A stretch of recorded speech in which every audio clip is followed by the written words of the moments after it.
बिस्मिल्लाहिर्रहमानिर्रहीम।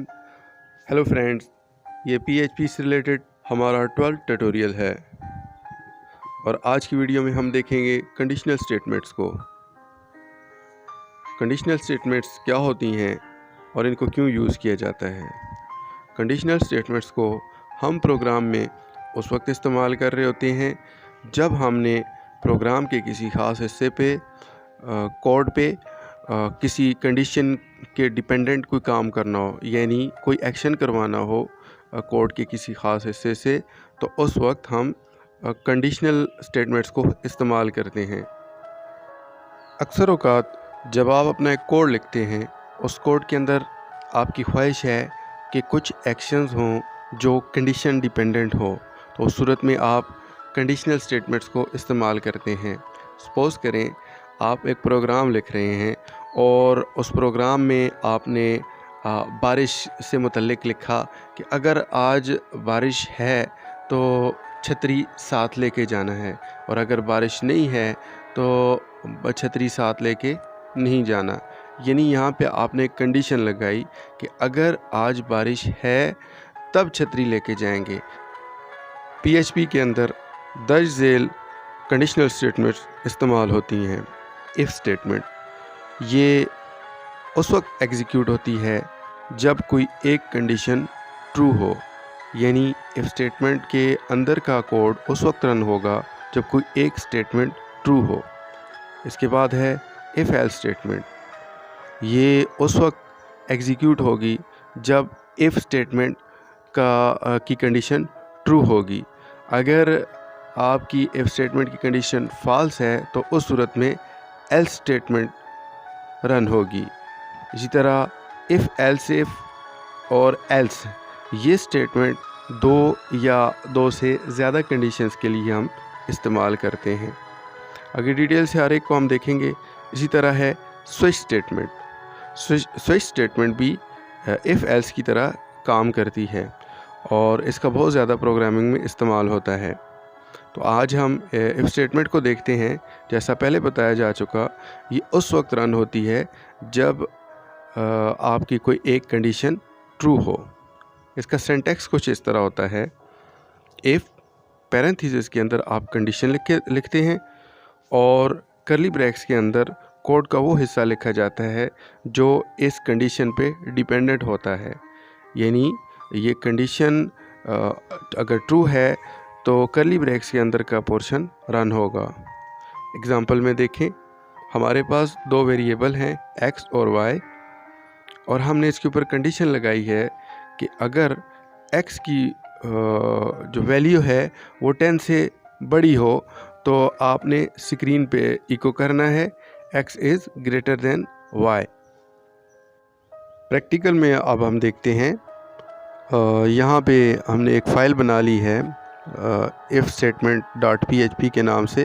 आप कोई भी नाम दे सकते हैं अपनी फ़ाइल को, और फाइल के अंदर हमने उसी तरह PHP के ओपनिंग एंड क्लोजिंग टैग्स लगा दिए, और इसमें हमने वेरिएबल बनाया x जिसको हमने वैल्यू असाइन की 10, y जिसको वैल्यू असाइन की 30, और कंडीशन हमने यहाँ पे लगाई if x is less than y then echo करो x is less than y। तो यहाँ पे x और y का कंपैरिजन ऑपरेटर के साथ हम चेक कर रहे हैं कि क्या x y से छोटा है। तो अगर x की वैल्यू y से कम होगी तो हमारी इफ़ कंडीशन ट्रू होगी और इफ़ स्टेटमेंट के अंदर का पोर्शन, यानी इसका अंदर का कोड जो है वो रन होगा।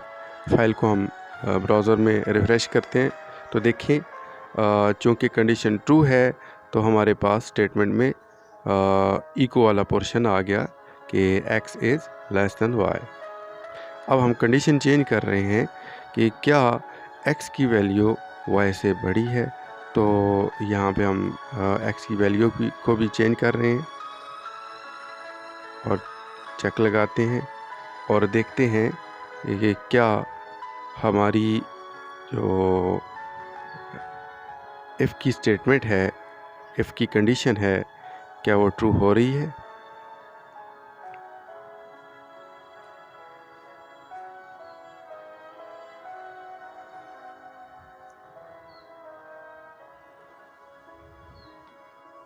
फ़ाइल को सेव किया और ब्राउज़र में लोड किया। ब्राउज़र को रिफ़्रेश करें तो ये देखें x is greater than y, क्योंकि यहाँ पे x की जो वैल्यू है 40 है और y की वैल्यू है 30। तो हमने चेक ये लगाया कि क्या x y से बड़ा है, तो कंडीशन हमारी ट्रू हो गई और इफ़ स्टेटमेंट के अंदर का कोड रन हो गया।